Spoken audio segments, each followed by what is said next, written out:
एक तो है। तीनों मुनि राजों को मेरा कोटि कोटि नमोस्तु महाराज जी। क्षुल्लक जी के चरणों में मेरा इच्छामि महाराज जी। महाराज जी मेरी जिज्ञासा है को देवों को नमस्कार मात्र करने से ही हमको पाप क्यों लगता है, और बच्चों को हम किस प्रकार समझाएं। वो कहते हैं, हमारे फ्रेंड कहते हैं इनकी जय बोलो उनकी जय बोलो, लेकिन अपन अपने ही धर्म से जोड़ने के लिए उन्हें किस प्रकार प्रेरित करें। देखिए, मिथ्यात्व जो है वो कलुषित परिणामों की परिणति है।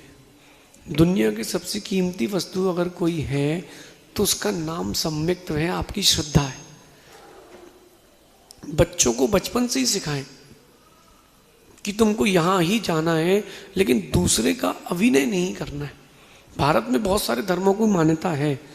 हम ये नहीं कह रहे कि किसी के धर्म को मानो कि नहीं मानो, आप अपने धर्म को मानो, वो अपने धर्म को मान रहे हैं, लेकिन आपको इतना ध्यान रखना चाहिए कि वो अपने धर्म में कट्टर हैं तो आप भी अपने धर्म के प्रति, अपने व्रतों के प्रति, अपने अनुष्ठान के प्रति कट्टर रहें। बच्चों को ये बताएं कि बेटा कल्याण यहीं से होगा। और रही बात जय आदि बोलने की, तो भगवान राम की जय बोलने में कोई दिक्कत नहीं। मैं कहता हूँ जय श्री राम, जय हनुमान, कोई बाधा नहीं है, क्योंकि हम तो वीतरागी हनुमान और राम के उपासक हैं। तो बच्चों को इस प्रकार समझाएं ताकि वो मिथ्यात्व से बचे। समझाना पड़ेगा आपको, स्वरूप बताना पड़ेगा आपको, और बड़े होते होते उनको उस ज्ञान आएगा। नमस्कार करने से पाप क्यों लगता है हमें? देखिए, नमस्कार करने से वहां तात्पर्य, आपने नमस्कार किया है, प्रणानम विनयम चैवा, प्रणाम किया है, विनय किया है, तो कहीं ना कहीं आपका उनके प्रति रुझान हुआ है, आपकी श्रद्धा गई है। बिना श्रद्धा के कोई कहीं नहीं झुकता, तो वो श्रद्धा गई है तो मिथ्यात्व की परिणति होती है, ऐसा समझिए। अंतिम जिज्ञासा के लिए तैयार रहेंगे? नैतिक जैन।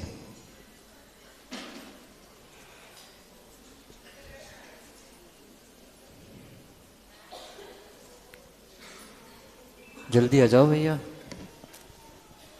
नमस्ते महर्षि। महर्षि, मेरा प्रश्न मेरी एज ग्रुप के जो बच्चे लोग हैं 20 से 25 साल के, तो इस एज में ऐसा क्या रहता है कि ये बहुत इंपॉर्टेंट फेस और क्रूशियल फेस रहता है हमारी लाइफ का। तो इस एज में अगर हम सक्सेस हो गए तो वो तो ठीक है, पर इस एज में अगर सक्सेस नहीं मिली हम लोगों को तो फिर हड़बड़ाने से लगते हैं हम लोग। जैसे कि अभी 21 और 25 तक अगर सक्सेस नहीं मिल पा रही है तो फिर ऐसा लगता है जैसे कल एग्जाम है और अभी हमें पूरा सिलेबस डला और कुछ समझ नहीं आ रहा और कल कुछ भी नहीं कर। देखिए, थोड़ा विश्राम, बेटा एक बात समझना, विश्राम लेना पड़ता है।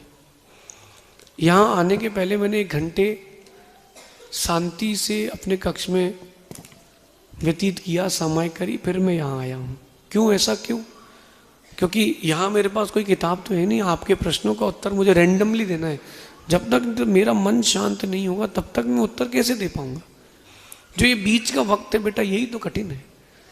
जब समुद्र में लहरें आए और तुम नाव चला लो तभी तो बात है। और बेटा ये जो वक्त होता है ये हार्मोनल चेंज का टाइम होता है। आपके अंदर हार्मोन्स चेंज होते हैं, उस समय खुद को संभालना बहुत कठिन है। जितने लोग यहाँ बैठे हैं, मेरे उन भावों को, मेरे उन शब्दों को समझना। वो जो एक एज रहती है यौवन की, उसको संभालना बहुत कठिन है बेटा। और उसको जिसने संभाल लिया उसने सब संभाल लिया। तो उस समय हार्मोनल चेंजेस होते हैं। अगर आपने गुरु का आश्रय लिया है, अगर आपने जिनवाणी का आश्रय लिया है तो बहुत हद तक बच सकते हो। लेकिन अगर आपने इस आश्रय में नहीं आए तो बिगड़ने से कोई रोक नहीं पाएगा। रही बात 21 और 25 और 40 की, मेरा मानना है कि जीवन में जब तक सफलता ना मिले तब तक गिरना नहीं चाहिए। जीवन में जब तक सफलता ना मिले तब तक लड़ना चाहिए।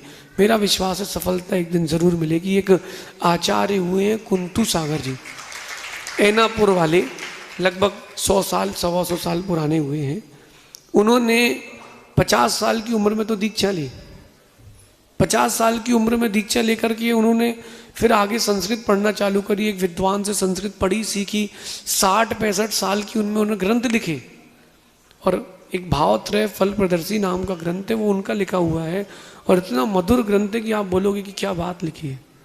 तो उन्होंने उस उम्र में संस्कृत सीखी। जब समाधि लेते हैं लोग, तो जिसके अंदर ललक है उसके पास झलक है। अगर आपने मन बना लिया है तो आप टारगेट क्रैक कर सकते हो, और मन नहीं बनाया तो नहीं कर सकते। अगर किस्मत रूठ जाए तो मेहनत से मनाई जाती है। तो मेहनत पर विश्वास रखो, किस्मत तो मेहनत की दासी है, ऐसा समझिए।